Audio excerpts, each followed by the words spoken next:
Huwag tayong maging lukewarm, neither hot nor cold. We should be responsive, immediate, and urgently responsive sa calling ng Panginoon. Okay? Ang highlight nito again, yung voice ng ating Panginoon that's calling out our name. Iwasan po natin ng pagpa-procrastinate. Kasi it may be too late. Diba? Meron tayong nga sinasabi. Meron nga tayong phrase na sinasabi, minsan ginagamit natin, later may be too late. Diba? Pero hindi natin alam, biblical po pala yun. Sinabi, wag na tayong aantay ba, do not delay. There is urgency, there is immediacy. We need to respond to God's calling now. Encourage natin bawat isa. Kasi lagi tayo nagsuscroll sa social media natin during our idle time, habang nasa commute tayo, papasok at pauwi ng trabaho. Baka naman we can, not directly encourage our brother and sister, but, think of someone who needs our prayer para ma-encourage siya spiritually. Hindi directly, no? Because we know some of our brothers and sisters are struggling. Di ba? O kaya naman, isang text lang, kamustahin natin. Who knows, they may be going through something. Di ba? At nararamdaman natin yon. Yung sense natin, pag-sense natin na meron siyang dinaramdam, ikinakalungkot, ay dahil may calling sa atin para i-encourage yung kapwa natin.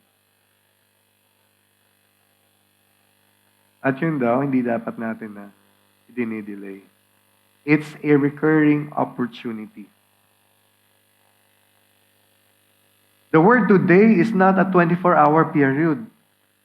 Today, because the next one is tomorrow na. Di ba? Balikan po ninyo yung Hebrews 3. Daily. For as long as it is called today. So wala pong limit ito na single 24-hour period. Any moment when God speaks and offers us grace, immediately respond to that call. Again, it's a continual opportunity to turn to God. Sa sarili natin, kung tayo naman yung mga pangailangan na spiritual, it's an opportune time to turn to God para hindi ma-harden yung ating mga kasalanan dahil sa ating mga puso dahil sa kasalanan. Diba? We need to reach out to ourselves, our inner self, our spiritual person, or to other people. Every day yan. Dapat lagi, hindi lang basta tayo nagtatanong ng pangumusta. Dapat genuine yung pangumusta natin. Kasi, by such, we are showing them, we are expressing to them that we are thinking of them. In the same way as when we are evaluating ourselves, we are reflecting about our spirituality. You are sending a message to yourself that I'm thinking about your growth in the Spirit. Amen po? Nakakatawa din kasi pagka may delay. This is also exhortation din ito, yung Hebrews 10 ay exhortation din para sa mga Israelites. Yung mga rebellious na Israelites. Yung delaying nila ng yung obedience nila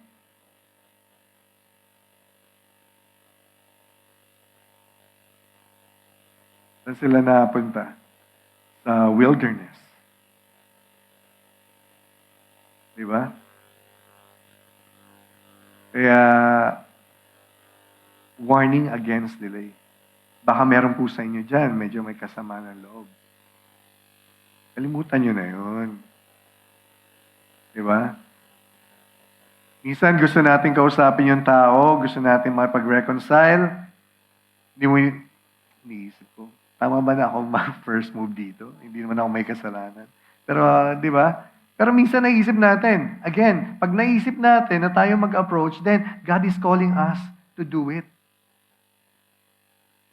Tama po ba ako? Mali kayo? And if you're thinking about making the first move, and you are putting off this, you're thinking a rather difficult conversation with that person, a family or a friend, di ba?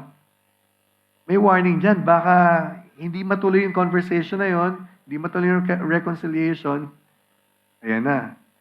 Magtitiisan na lang kayo. Di ba? Hardening of the heart. So yung mga ganito, mga unresolved issues po, wag natin palalampasin. Kasi, yan, magsasara yung mga puso natin. Diba? Pero hindi lang naman dahil sa hindi naman ganun lang na mga issue o mga pagtatambuhan. Sa loob po ng church, yung mga hindi po magkaka-align ng mga ideas sa loob ng church. Kung may mga plano, may mga program sa gawain, medyo hindi may pagkakaintindihan. It's part of this na kailangang i-resolve natin today. Huwag na tayong mag-antay. And the last one, the present moment of grace. So meron daw binigay na window. Tama? The fact na binigyan tayo ng window, eto, pagkakataon, para gawin yun, we are hearing the Lord actively calling us, inviting us to faith. Kasi, minsan, mahirap man gawin na mapag-reconcile ka sa tao. Pero, kung isinasantabi mo yun, because ang focus lang natin ay ang Panginoon. Diba? That's an invitation of God to faith. Kasi pinapasa kanya muling ang lahat eh. We do not know what tomorrow will bring us. And so, we must always heed to God's calling. The moment na marinig natin yung calling na yun, dapat maging responsive na rin tayo. So, mamaya po, paglabas natin ng hall, pag-uwi natin sa mga bahay natin, bago tayo matulog mamayang gabi. Siguro, not only that you write down or think about people or someone or a group or anything that you need to be reconciled with, no? Pero pwede rin pong mag-isip rin tayo, balikan nyo rin, what must you be thankful for? Para gawin yung bagay na yun. Kasi we have to always reflect on how God is working in our life. Dahil kung nasa atin po talaga ang Panginoon, hindi po mahirap ang magbigay kahit pagpapatawad pa. Amen? Amen.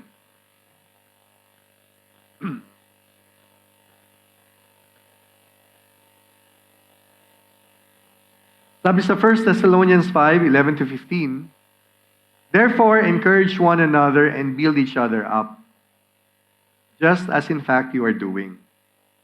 Now we ask you, brothers and sisters, to acknowledge those who work hard among you, who care for you in the Lord and who admonish you.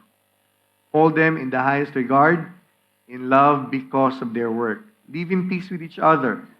And we urge you, brothers and sisters, warn those who are idle and disruptive, encourage the disheartened, help the weak, be patient with everyone. Make sure that nobody pays back wrong for wrong, but always strive to do what's good for each other and for everyone else. Tingnan po natin yung verse 11. Therefore, encourage one another and build each other up, just as in fact you are doing. Just as in fact you are doing. So, ginagawa na pala. No? Encouraging one another and building each other. Ginagawa na pala. This is a letter of Paul to the Thessalonians. Church in Thessalon.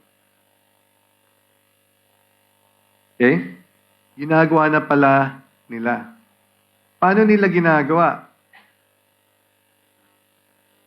Doon po sa mga naunang chapters, chapter 1, verse 3, it says, we remember before God and Father your work produced by faith, your labor prompted by love, and your endurance inspired by hope in our Lord Jesus Christ. Amen? Ayan, no? Ginagawa naman daw, just as in fact you're doing. Remember before God and Father your work produced by faith, your labor prompted by love, and your endurance inspired by hope in our Lord Jesus Christ. Kaya yung ibang mga businessman ginamit pang faith, love, and hope na print ng kanilang mga merchandise. Pero every time na makikita natin yan, maisip natin faith, love, and hope. Natatandaan kaya natin na gawin na magkaroon tayo ng faith. Hope for everyone na nasa magandang kalagayan. Di ba? Binibigay ba natin yung pagmamahal natin sa kanila? Amen po? Sa edad ko po na ito, at kaway-kaway dyan sa mga kasama natin. Kaway-kaway dyan sa mga kasama natin sa gang. Napakahirap na pong magpuyat. Pero sa pilitan na po talaga to, pinipilit na lang natin na tinatsaga po natin na tuwing Friday night para i-meet naman yung mga kapatiran natin sa Gardenia. At isang palakpak naman po, andito po ulit sila. Lagi may mas sigabang palakpakan pagka nakaka-join sila sa atin. Kasi opportunity po ito. Bigay na ating Panginoon. Kita mo, Ramadan season, Pero may opportunity na makapiling ating Gardenia sisters from Ajman pa po yung mga yan. Amen po. Kasi naalala ko yung message ni Brother Ruel sa group kahapon. Masaya din kapag marami kayo sama-sama. Amen po. Hindi ako nagpaalam kay Brother Ruel. But it's used for good. Amen po, Brother Ruel. Amen. Kapag kasama-sama, di ba? Sabi ko, all the more na gusto kong magsalita about unity and fellowship. Para lang i-meet po ang ating mga Gardenia sisters every Friday night na natatapos po bandang 2. Nakahiga ka po ng 2:30. Pero hindi ka kagad makatulog kasi busog. Sa mga banda, alas 3. Buti lang wala akong pasok ng Saturday. Diba? So to date, 3 lamang po sa kanila active dahil dun sa schedule din ng iba. Pero salamat sa ating Panginoon kasi dahil po sa gawain na yan, nakakapiling na din po natin ang Bahita household sa pag-aaral. Amen po? Kasi dati, di maka-join sila Kuya Edwin, Ate Elsie, no? Kasi medyo malayo po yung mga BS groups natin na venue. At ganun din po ang Gonzales family. Medyo nagpapahinga lang ngayon si Sister Hazel dahil kapapanganak. Diba? So, may opportunity. Ang sarap po mag-fellowship. Sa pagtsatsaga po nila Pastor, nila Elder Sherwin, sa gawain sa Alcale, at the same time sa Clock Tower, yung hunger ng mga kapatid natin doon sa salita ng Panginoon, napapawi po ng fellowship na yan tuwing Biyernes. Another opportunity that the Lord has given to the church. May calling eh. So, anong ginawa? Nag-respond po kaagad. Amen? At sa DERA, sa kabila po ng absence ng elder, patuloy po ang gawain. Dahil sa mga deacons at sa host po, sa household nila Sister Tess, Brother Kokoy. No? Nagpapatuloy po sila para sa ikalalago ng bawat isa. Amen po? So, sa Alnada po, ganun pa rin po, patuloy pa rin. At di ko nga alam kasi humiwalay na dapat ang Jimenez, pero marami pa rin sa Alnada. No? So, it's a blessing from the Lord, no? Na talagang marami tayo nagsasama-sama. Marami tayong nagfe-fellowship. And we would like to encourage the Warka, pero hindi na sila Warka ngayon Sister Cheryl, dati meron kayong BS din, no? Sa kalagitnaan ng gabi. So, we encourage that you rekindle that fellowship among you. Kahit kasi andyan po naman sila Sister Cheryl, Sister Aiza, mga mature Christians yan. Yan din po sa grupo ng Sonapur Boys, kahit na hindi sila Sonapur, you can also start a Bible study within your group. No? This is now a calling. I hope that you respond to this calling. Andito po ang ating Deacon Jan. Pwede mong itap Deacon Jan na iba pong mga kasama sa grupo para masimulan itong DS natin. Okay? So, maganda po mag-persevere tayo.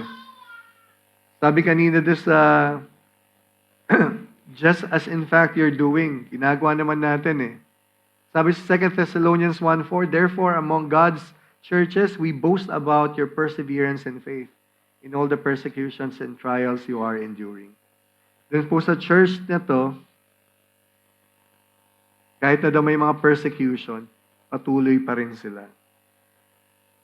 Sa atin, sa time natin, sa sitwasyon po natin, wala man mga persecution. Pero we may consider persecution, hindi persecution, but challenges. Yung transport natin, yung schedule natin, napakarami, no? Yung budget po ng church, di ba? Kasi hindi pa tayo nagbabalik ulit sa budget natin para sa mga gawain. Pero hindi tayo pinagkukulan ng Panginoon. And always we are thankful for these provisions na binibigay po ng ating Panginoon. Pero naka-channel. Amen po? Naka-channel yan. Naka-channel saan? Naka-channel doon sa may mga sasakyan. Naka-channel doon sa may mga sa mga nag-host. And this is nothing that we boast about. But we give the glory back to the Lord. Kasi siya po ang provider ng lahat ng yan sa atin. Pinapagamit lang po sa atin. Amen? And also, according to 1 Thessalonians 5, sa may 12b, sabi, acknowledge those who work hard among you. who care for you in the Lord and who admonish you. Hold them in the highest regard in love because of their work. Live in peace with each other.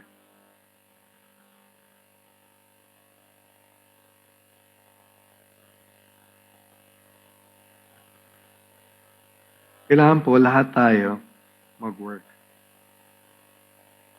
But we acknowledge those who work hard. Those who care for us. Hold them in the highest regard. Unity and peace is not only physical. Yung text po natin sa Hebrews 10, like I said, the background is because there is a division happening in the church. Yung division po na yun ay hindi lang basta physical. Like for example, in our church today, o pwedeng wala tayong division. In fact, we gather as one body of believers. Dubai, Sharjah, Ajman, and now with the ICM, Al-Ain, Abu Dhabi. Pero, may mga ideas po tayo na hindi magkakatugma. Some of our decisions, we don't see each other on the same page. O pwedeng may ayaw ng binigay na task, merong gawain na hindi natin gusto, pero na-assign sa atin. That is, hindi physical po, pero nagke-create din yan ng division. Sa paanong paraan nagiging division po yan? Ang dami naman ng mga gawain ngayon. Dami ko nang inaatinan. Kakapagod na rin. Ang katawan lupa natin ay nangihina na rin. And, you know, we can get weary of participating in a lot of these ministries. So in the end, pwedeng mag-shy away muna tayo. Diba? You then separate yourself from your community of believers, thereby dividing the church. Okay lang naman pala. Siya nga, hindi siya uma-attend eh. Hindi rin ako a-attend eh. Kasi ang dami ko rin work. Pagod na rin ako.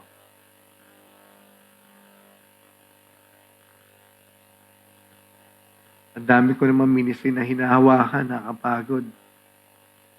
Magpapaalam na muna ako sa ministry. Minsan narinig ko yung mga ganyang bagay. Diba? So, nasan yung unity natin sa community natin? Nasan yung unity natin sa church?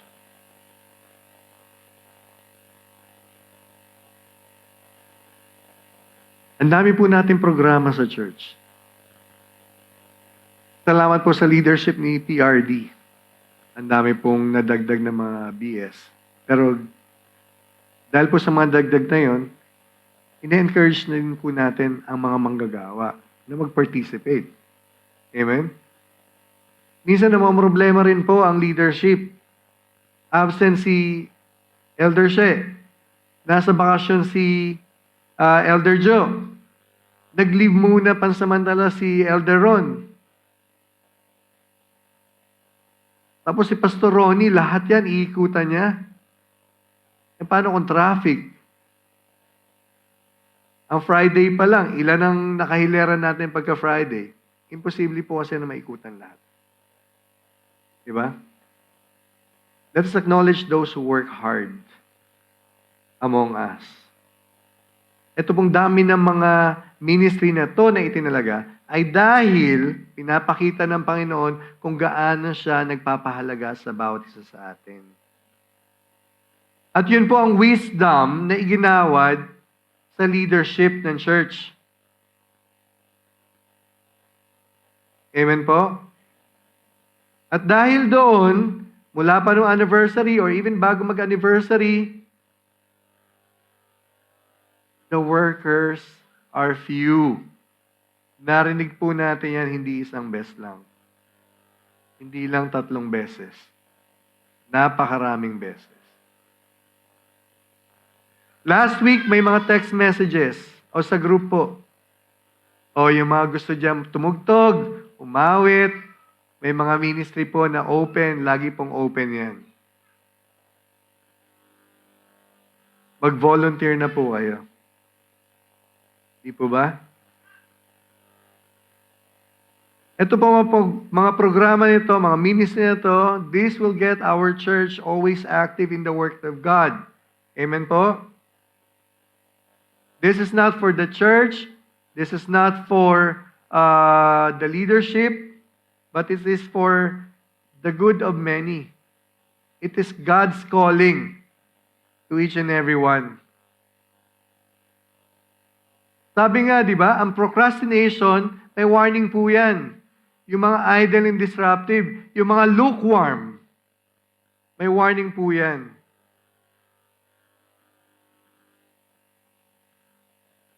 Galaw-galaw din pagka may time. Galaw-galaw po sa ministry. We encourage the disheartened. Kaya nasimulan na rin po yung visitation. Pero dahil nga busy si pastor kakaikot sa mga BS, minsan nagkukulang siya sa visitation. But thank God for the time at saka sa health na yan. Kagabi po, nalaman ko may visitation sila pastor ulit. No?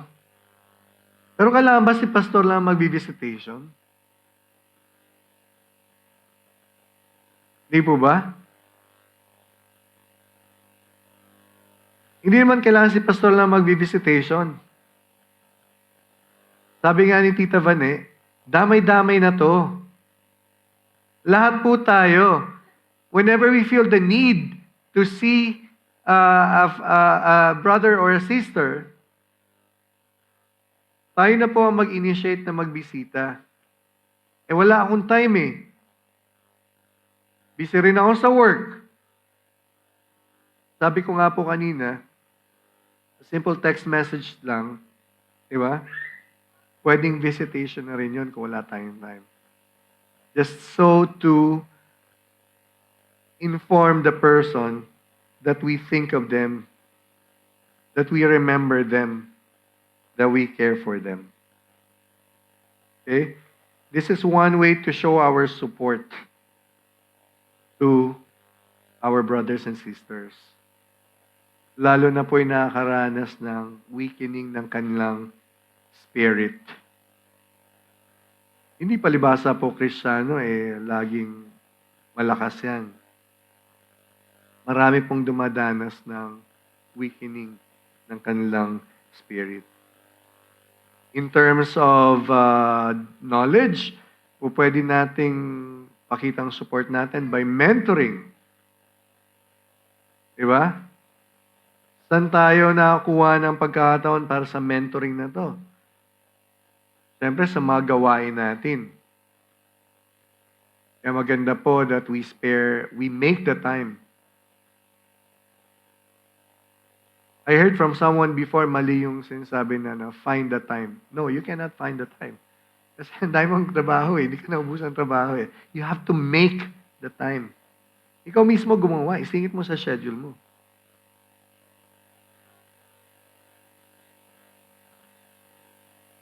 Especially, pagka meron tayong mga kaibigan, mga kasama, kapatiran, na nagsastruggle sa kanilang faith dahil sa kanilang pinagdadaanan sa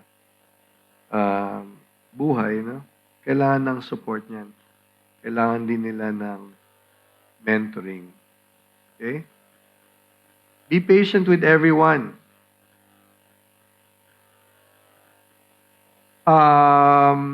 May nakaschedule na gawain, may magko-confirm 3 lang out of a handful. Pero okay lang, sige lang, perseverance. Tuloy po natin yung gawain natin. Let's be patient with the others. Di ba? But we don't stop encouraging them. Kasi we have to also think na baka mamaya they're making all the effort din naman, but talagang there's just no room anymore for dahil kailangan din yung mga requirement. I also had to excuse myself for over a month, I think, na hindi ako po pwede sa gawain dahil sa marami pong trabaho. No? Pero wag tayong magko-conclude na baka mamaya lukewarm na sila. Di po ba? Baka talagang wala rin silang time. So let's be patient. But, dapat maging proactive din tayo. We have to practice active listening.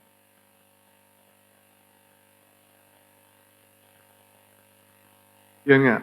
Mahirap kasi minsan na-judge natin yung iba just because they failed to attend training once, twice, or talagang hindi sila nakaka-attend, ginudge na natin sa kanila. Lukewarm siya. No? Ayun. Pakinggan po natin kung anong kanilang mga katayuan din. Sinasabi nila. Okay? And then, always try to do what's good for each other. So, lagi tayong maghahanap ng opportunity kung kailan natin maipapakita yung kabutihang loob natin sa kapwa natin. Yung pagmamahal natin sa kapwa natin. Pero, yun nga, dapat laging proactive tayo. Dapat maglalaan talaga tayo ng oras para sa fellowship. Para naiintindihan ng bawat isa sa atin. Ano yung mga pangangailangan natin.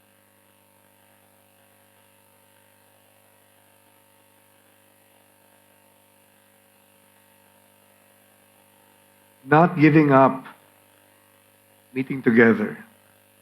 This is from this is the verse 24. Sa ating passage. Pero gaano nga ba ka-importante ang fellowship? How important is fellowship among us, especially? 1 John 1 verse 7 says, "But if we walk in the light, as He is in the light, we have fellowship with one another, and the blood of Jesus, His Son, purifies us from all sin." When we walk in the light, as He is in the light, we have fellowship with one another. And the blood of Jesus, His Son, purifies us from all sin. When we are in Christ, then we have fellowship with one another. So when we turn away from righteousness na itinuturo po sa atin ng Panginoon, ibig sabihin, wala tayong fellowship sa bawat isa.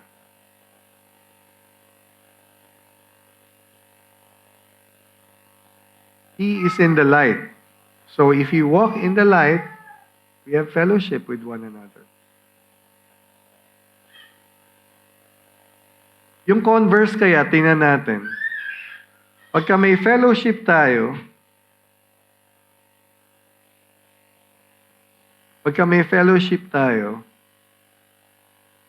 then we walk in the light. He is in the light.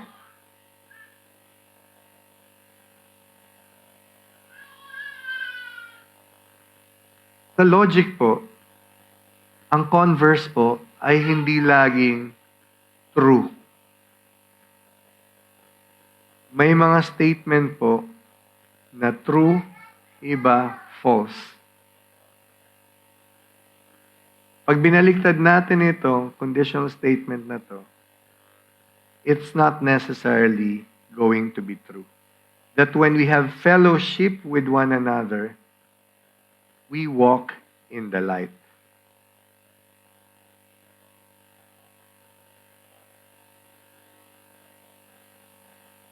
Pero bakit importante pa rin yung fellowship para sa ating mga believers?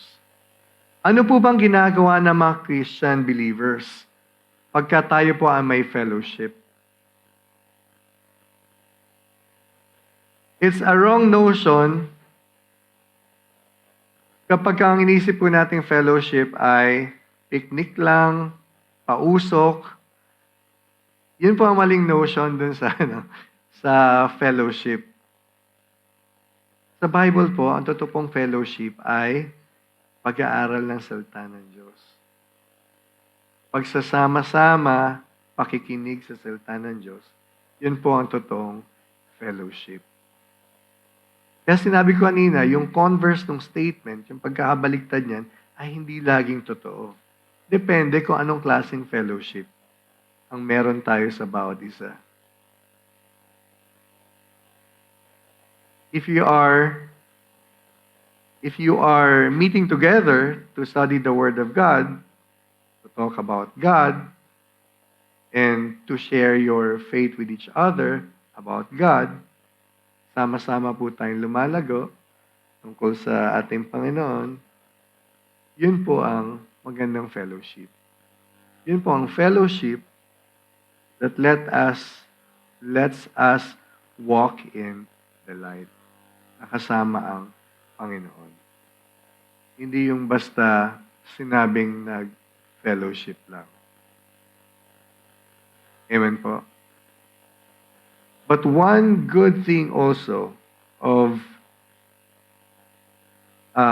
fellowship is that we are showing to the community outside of the church how strong is our shared faith.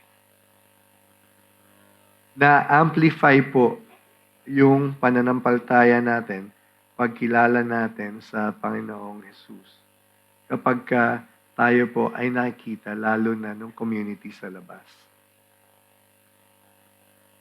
What is the power, the strength of this shared faith? Kung hindi nyo pa po naririnig ang magandang balita, una ako na si Pastor, hindi pa nasabi, yung Philippine Society po ay PhilSoc, ay may move po na ginagather niya po lahat ng Christian churches sa UAE para makapag-apply po mabilis makapag-apply ng CDA. Ito po ay permit para mapag-hold ang mga Christian churches ng religious gathering. Amen? Kung sama-sama, nandun po yung power, nandun po yung strength. When we endeavor to live holy lives, we are assured that the blood of Christ cleanses us from all iniquities.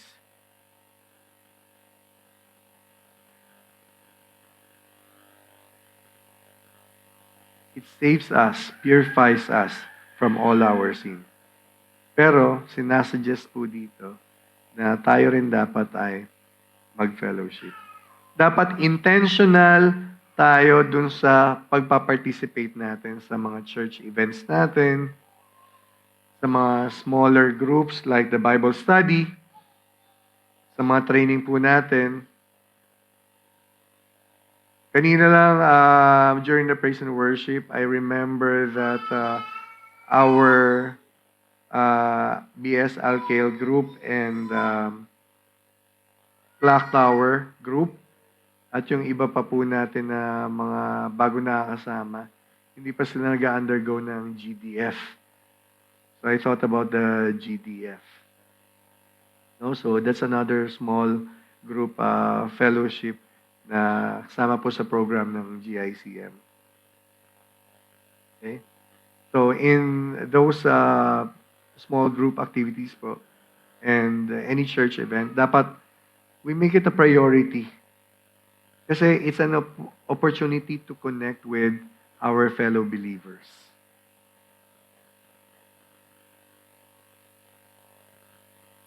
Masaya po ang makasama yung mga kapwa believers natin. Amen? Have fellowship with one another.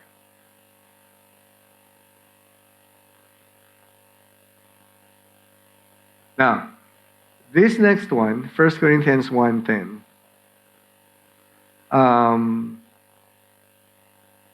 this is a letter of Paul to the church of Corinth. It says, I appeal to you, brothers and sisters, in the name of our Lord Jesus Christ, that all of you agree with one another in what you say, and that there be no divisions among you, but that you be perfectly united in mind and thought. Ito po ay nasa letter ni Paul dahil there's, just like in Hebrews, may division siya nakita sa church over, ito naman, church leaders. Sila mismo, the leadership in the church, medyo hindi nagkakatugma ba ng mga, hindi nag-a-align yung kanilang mga ideas, mga thoughts nila. Therefore, dividing the church. And if we're going to analyze this verse, Paul is actually calling for unity. I appeal to you, brothers and sisters. Sabi niya, I appeal to you. In the name of the Lord Jesus Christ. Focus on Jesus only. So not in the name of the leaders, diba? But in the name of our Lord Jesus Christ. You have to agree with one another.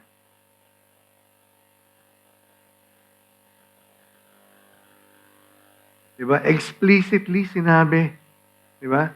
You have to agree with one another and be perfectly united.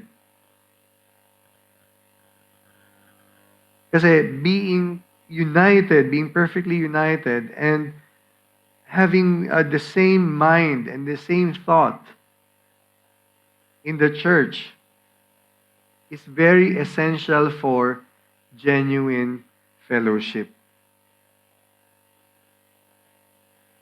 For sure, you have experience being in a small or bigger gathering of believers, pero hindi naman kayo magkakatulad ng mga naiisip, mga nasa puso ninyo. Di ba? I don't think kung meron man kayong conversation or discussion over something would come into fruition pagka hindi kayo magkakatulad ng nilalaman sa loobin. Mag-fuel pa yan ng disagreement. Di ba? So, unity is very essential for genuine fellowship.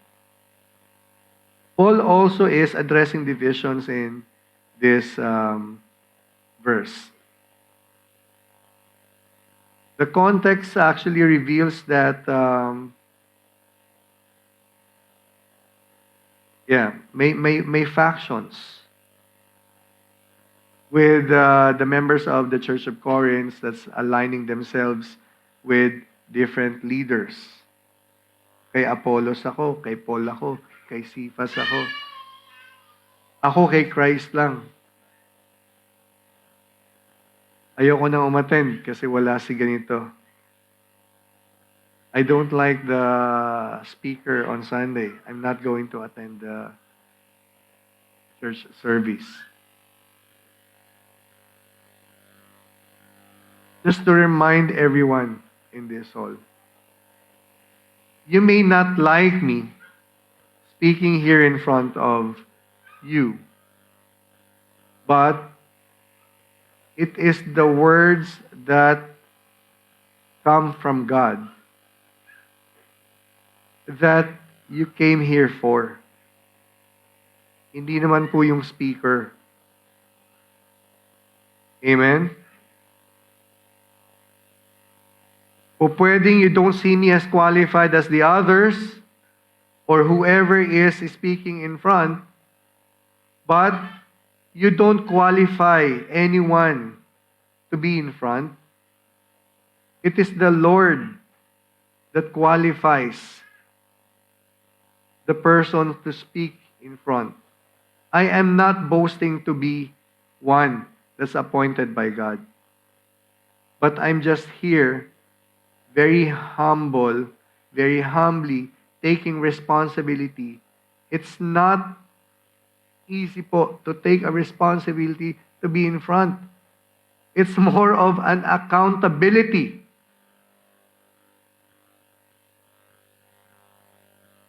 Nabitawan lamang ang mga salita na nanggagaling sa Kanya.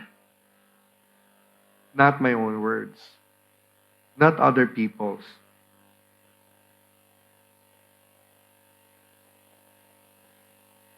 So you don't look anymore for Paul. Don't look for Cephas. Don't look for Apollo.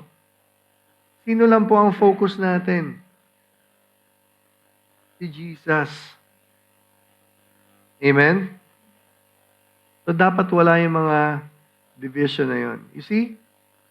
It's not physical. But your heart is looking for someone who's no longer here. Then that's division also. That's not physical. I would like to have them all returned and be with us. Nakamiss po na sila yung nariringgan natin, yung nagiging instrument para i-share yung balita ng Panginoon, magandang balita ng Panginoon. I also miss them. No? Pero si Lord po ang pinupuntahan natin sa church. Kasi yung mga ganyan division po, it's fracturing the fellowship. Kaya rin hindi umaten yung iba ng fellowship. Kasi wala naman doon si ganito eh. Di ba? Hindi naman si ganito ang nagbigay sa akin ng task eh. So, ayaw ko na maging active sa ministry. Diba? It is fracturing our function in the church as a unified body. Remember, you may be the fingers, you may be the feet, you may be the lungs of this church, you may be the eyes and the ears. We all are part of the body in this church. Hindi po magiging tama ang function ng katawan kapag merong iniinda na bahagi nito.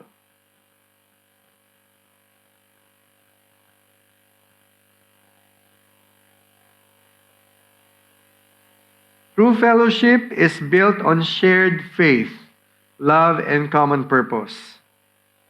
Divisions undermine these foundations, creating barriers. Yan na. Na naghihinder para sa genuine connection and cooperation. Yung verse po na yon calls out para matanggal po yung mga gibain, yung mga barriers na yan. Amen? We must all have the shared mind and thought. Ba sabi? Being perfectly united in mind and thought.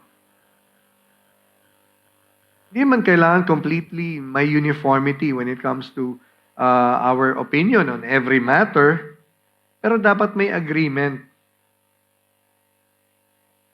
And what must be perfect in mind and in thought? Yung atin pong shared commitment to Christ. Baliwala na if you're not committed to your deacon, if you're not committed to an elder, if you're not committed to anyone in the church, basta ikaw committed ka kay Christ. Amen?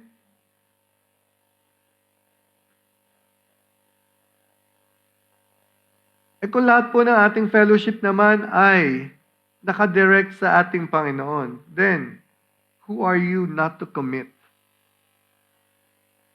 para sa mga ministry nito, sa mga gawain na to? Let us always prioritize Christ. Dapat nandun yung willingness natin. Prioritize unity over our personal preferences. Huwag tayong mamili. This is a very crucial aspect of Christian fellowship. Okay? Kasi pagka na-fracture yan, merong impact yan sa body of Christ.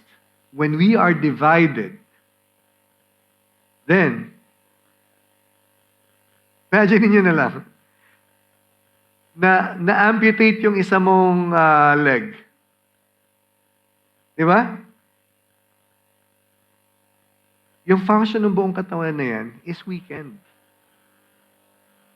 Sa insurance po, correct me if I'm wrong, napakamahal po ng bayad sa thumb. Kasi, ibang klase po pagka thumb ang mawawala. Maraming functions na hindi magagawa.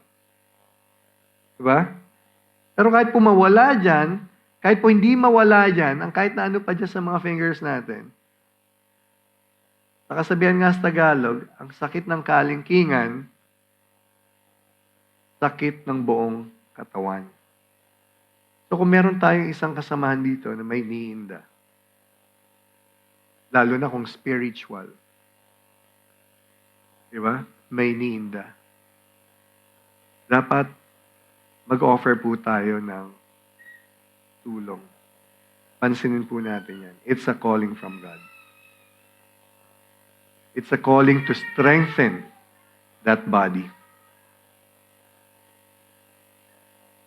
Diba? If you hear a negative talk about someone from another church, from a sister church, huwag niyo masyadong entertain yung ganun. Redirect niyo yung conversation.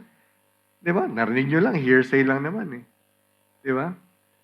Again, you have to always emphasize the importance of unity.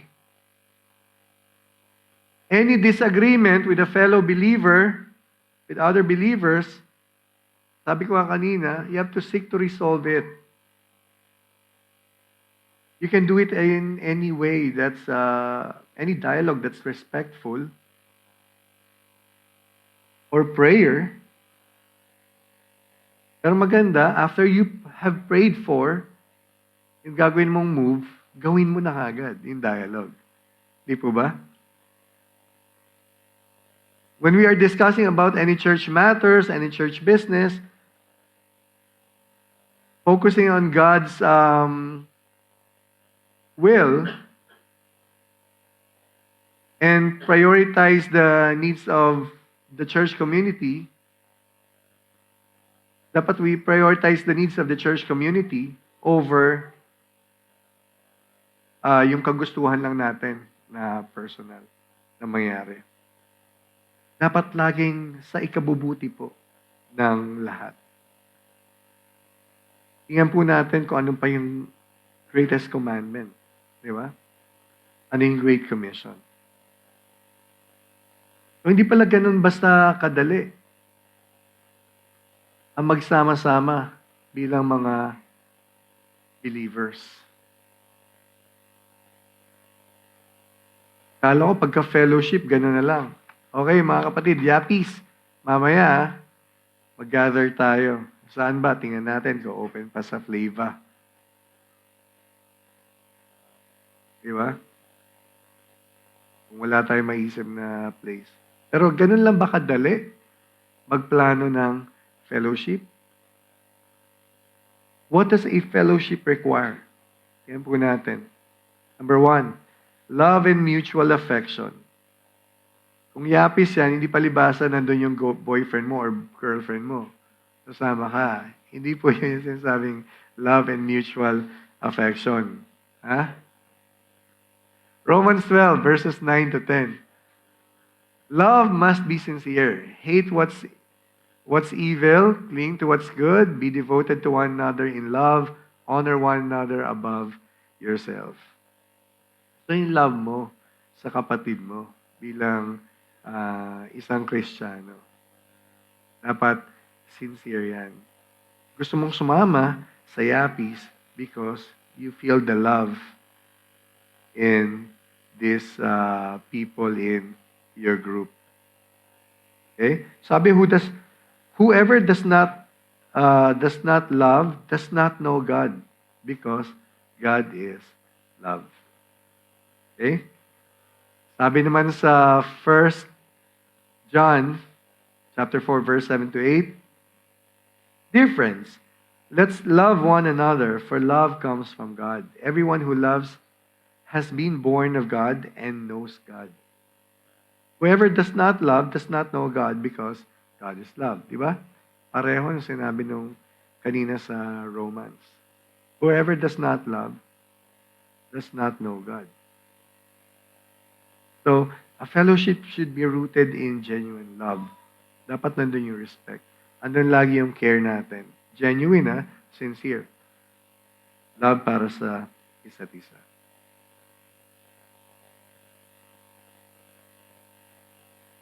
And then second is unity and harmony.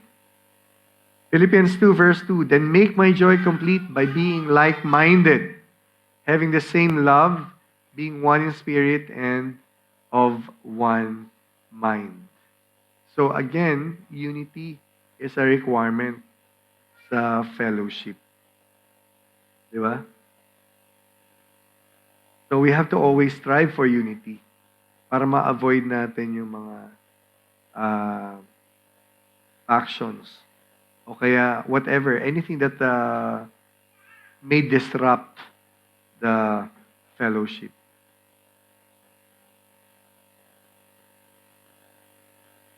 And then, encouragement and edification. Encouragement, bukod sa pag-encourage pala, dapat may pagtuturo din. No? The verse itself, our passage itself today, Hebrews 10, 24 to 25. And this one from 1 Thessalonians 5, verse 11. Encourage one another and build each other up, just as in fact you are doing. Always build each other up. So the fellowship we will use as an opportunity to encourage one another, to support each other, and to build up each other, lalo na sa faith natin sa Panginoon. Okay? Kaya may edification. Encourage natin na sumama sa mga gawain. Kasi sa mga gawain, matututo tayo doon. May edification. And then, bearing one another's burdens. Yan. Ito, lagi nagagamit ito. Carry each other's burdens, and in this way you will fulfill the law of Christ. Galatians 6, verse 2. Siyempre, aside from finances, dapat nandun dyan yung empathy. Magpakita po tayo ng empathy. You know, you also want to offer comfort to the ones who are weakening in spirit. Dapat pakita natin yung moral support natin. Lend me your listening ears. Sharing God's words and spiritual guidance. Show some empathy. Hindi po maganda yung apathy. Pagka-apathy, di ba, wala kang pinapakitang emotions doon. Walang sympathy, walang empathy. Ang maganda po daw yung magpakita ng empathy. Dapat alam mo, yung intindihin mo yung pinagdadaanan ng kapatid mo. Be willing to share in each other's joys and sorrows, offering practical support and comfort. And then we have hospitality and sharing. Romans 12, verse 13. Share with the Lord's people who are in need. Practice hospitality. And again, hindi lang po ito sinasabi sa basta financial, walang sinabi dito. Anyone who are in need. Hebrews 13, verse 16. Do not forget to do good and to share with others, for with such sacrifices, God is pleased. We need to always extend hospitality and share our resources with those in need. In what way can we show this, being hospitable and sharing resources? O di ba may mga host tayo ng BS. That's sharing resources. Yung nag-offer po ng ride nila. Pagka may gawain, that's sharing resources. Pagka nagpi-pitch in po tayo, kasi walang budget ang church, that's sharing resources. Pero wag po tayo mag-grumble sa mga ganon, ha? Dapat wholehearted ang pagbibigay na yan. Pero ito maganda sa fellowship. Lalo na. Forgiveness and reconciliation. Ephesians 4:32. Be kind and compassionate to one another, forgiving each other, just as in Christ God forgave you. Always be quick to forgive and seek reconciliation when conflicts arise. Another one from Colossians 3, verse 13. Bear with each other and forgive one another if any of you has a grievance against someone. Forgive as the Lord forgave you. Amen? So ito pa isang magandang requirement ng fellowship. Yung magkita kayo at magkapatawaran. Reconciliation. Magsama kayo ulit. Diba?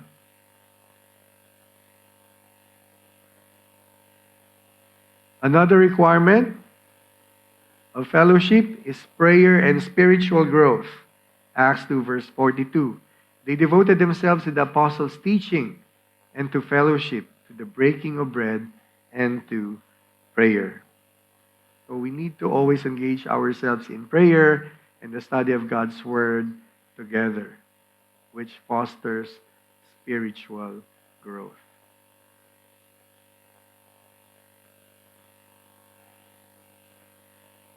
And last in this list is accountability and correction.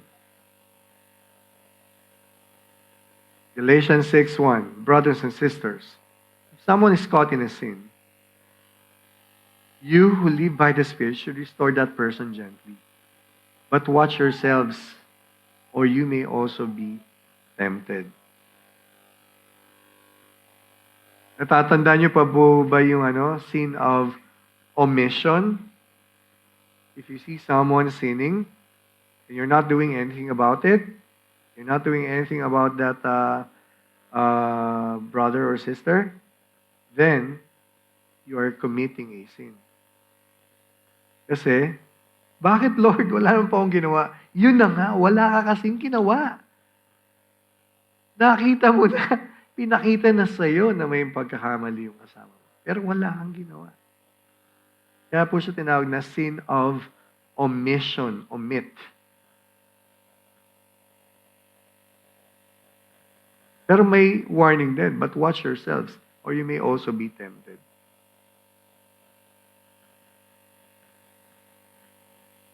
Imbes na na-correct mo siya, ikaw pa yung nakisama niya. Di ba? So, imagine, kung hindi po kayo nagkakasama sa fellowship, mas mahirap po gawin ang pagkukorek. Because first and foremost, you have to develop in each other a certain degree of trust. Na maging open kayo sa isa't isa. Dahil mas madali pong makipag-usap, lalo na kapag meron kayong mga disagreement, sa taong kilala mo na. Amen? Hindi mo siya makausap Kahit na nakita mong may kamalian siya. Kasi hindi naman kami close, Lord. Paano ko po siya kakausapin? Yun na nga. Kaya requirement po na dapat nagpe-fellowship kayo.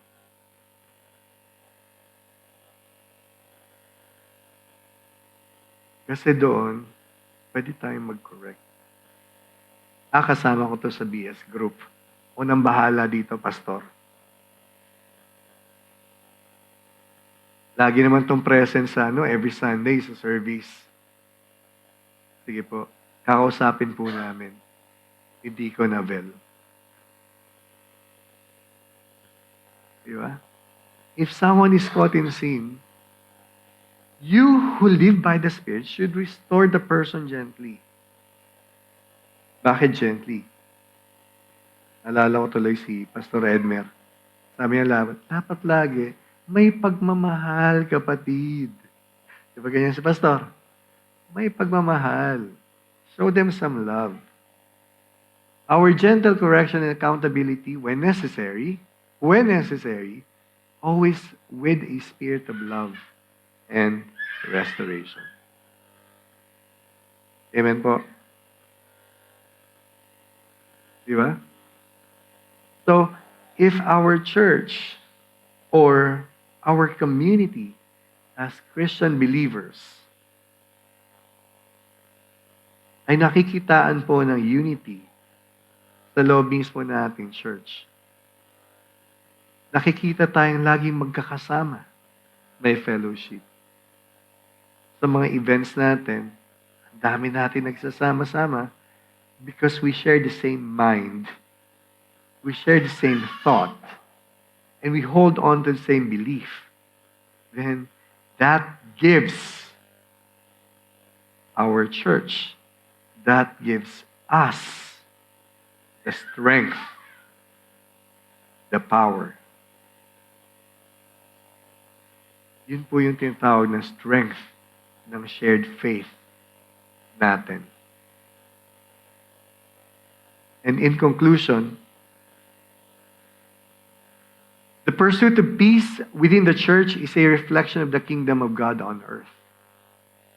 As followers of Christ, we are called to be peacemakers, embodying the reconciliation that Christ has achieved through His sacrifice on the cross. Sinasabi rin po ito sa Matthew 5 verse 9. To spur one another toward love and good deeds is a mandate rooted in the agape love that Christ has for His church. A selfless, sacrificial love that seeks the well-being of others. Yan. The church is called to be a light to the world. Salt and light. Sermon po natin yan. Matthew 5 verses 14 to 19. Demonstrating the love of Christ through service. By leading out this gospel love, we build bridges of peace and understanding, embodying the reconciling work of Christ in our communities. Siyempre, regular fellowship and inclusive worship practices are essential for building a strong, unified church community that reflects the fullness of God's kingdom. Sabi sa Nehemiah 8 verse 10.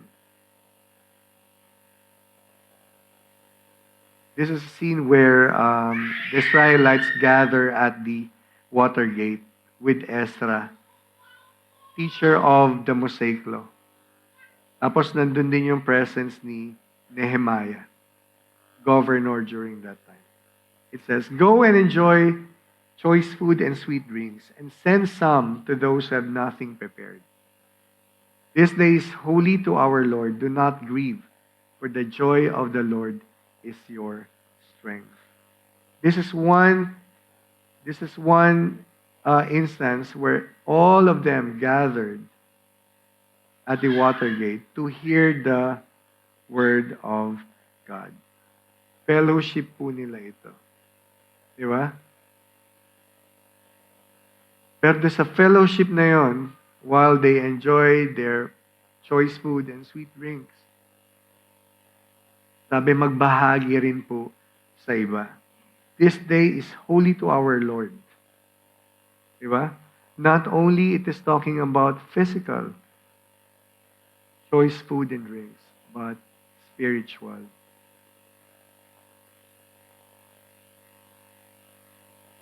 So, brothers and sisters,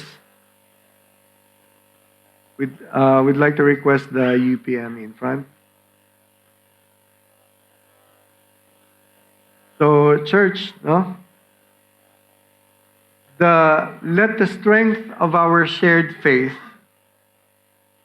resonate in our hearts as we depart from this hall. Nakita na natin how unity ignites love at kung papaano po ang ating mga fellowship, ang ating mga gathering, nagpa-fuel po yan ng encouragement sa bawat isa. Basta magkakasama tayo. Let this shared faith be our shield and our sword against doubt and division. Sige po, amaya paghayo natin. Sabi nga, paghayo nating mapayapa. Dalhin po natin yung power ng ating community that is bound by Jesus Christ. Let the world outside witness our unwavering strength that arises from us, people who refuse to be separated,